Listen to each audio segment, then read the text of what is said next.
Well, yeah, I did.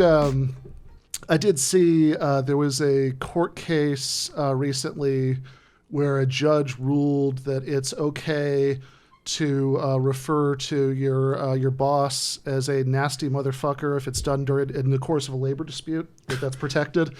Thank God. So speaking of labor Nasty. disputes, Rutgers Nasty guy. Rutgers Nasty fucker. Rutgers administration is pretty awful, and I was thinking about that during the Griscom Economic Minute because he was talking about Uber, and of course Uber represents what global capitalism is becoming for everybody, even academics. Right. So a great deal of the people who work at Rutgers, and I have been one of them in this group. I'm actually starting a full-time job elsewhere in a couple months, so which is one of the reasons I feel free to speak quite this freely. Right. But are part-time lecturers, which means that oftentimes they have the same qualifications as people who have full-time NTT or even tenure-track positions.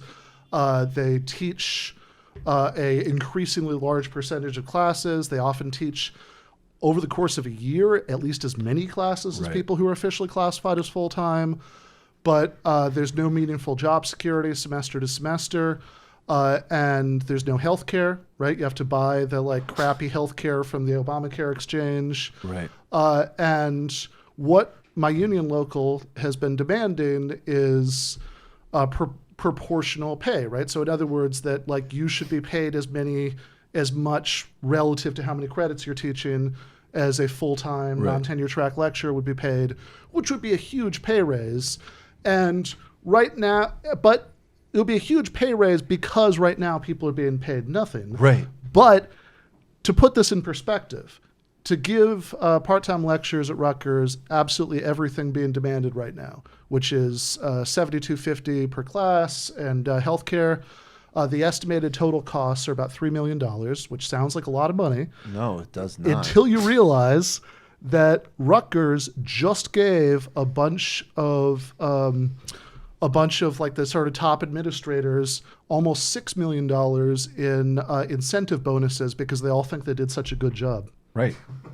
Nothing surprising. I mean, the only surprise to me is that it's double versus, versus I don't know, even tenths more, or not tenth, whatever more than double is. Yeah, Excuse me. which is a big, along with the decline of state funding, of course, this is a big part of the problem that's causing this problem is because there are all these administrators who come out of the corporate world and they all think they're indispensable, so they all, they all keep on hiring more of themselves, and it just metastasizes into this massive bureaucracy of, vice presidents for overlapping functions and things like that.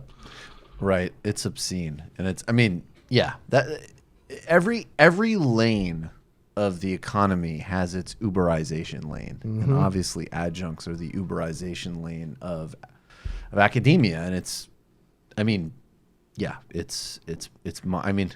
I'm not trying to pick in fact, I really like Thaddeus Russell, and I'm not trying to pick a fight with him at all, but it's interesting because part of his answer to dissatisfaction with academia, which I get, I understand the impulse, fuck it, let me get out and start my own thing. I mean, that's cool. But on the other hand, it's do you really want a scenario where you get rid of what little vestiges of this whole process, remain? Because people are going to be totally fucked that way. And there's also not going to be any room to breathe. I mean, Mark Fisher actually wrote really effectively about this, about how just you can't morally lecture people on not reading and thinking and taking on ideas anymore when it's in a very narrow sense a foolish thing to do. It's impossible. It's what do you mean you're going to go get? I mean, my degree, I was lucky. I mean, I'm certainly in student debt. They gave me a relatively good deal because I was completely broke, and Bates is a top 25 liberal arts school, so it's okay, there's situations where I probably was oh, all right, that's a good school. But then there's another way in which it's it did objectively help me for all the things that I've done. And on the other hand is just completely market unjustifiable, which to should go be several years and learn how to like read and think, which every single human being should do for completely its own ends, completely its own purpose. By the way, there's another problem with Andrew Yang and why you need to decommodify education. Totally. And like this is, and like we should even be honest about this, because I think an objection somebody might make to like Bernie's free college plan, or that they, maybe like would make if they'd thought about it more, is that to whatever extent, college education might still, open up some kind of pathway to, higher income bracket. That's less true the more people have it, right? Right. There's supply and demand in the labor market. So, Right. which is why it's asinine to tell people to just learn to code, because the more people who learn to code, the less the market value of that skill. So yeah, in fact, if we got what we wanted and everybody could go to college, then there would even be less market value even than there is right now. But that's okay, right? That's not why we want it, right? We don't want it in order to enable some people to rise above the economic level of everybody else, to allow more people to do that. We want to raise the floor economically for everybody. And then we also want everybody to have basic human goods like learning to read and think in the way you're talking about.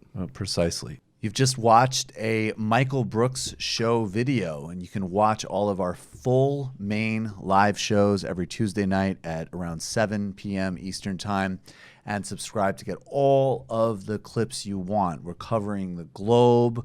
We're focusing on international relations, the intellectual dark web. We're having fun. We're doing deep dives with a lot of amazing guests. Of course, become a patron for the whole thing at patreon.com/TMBS, or subscribe to this YouTube channel and help us keep growing and get that content out there. Subscribe below.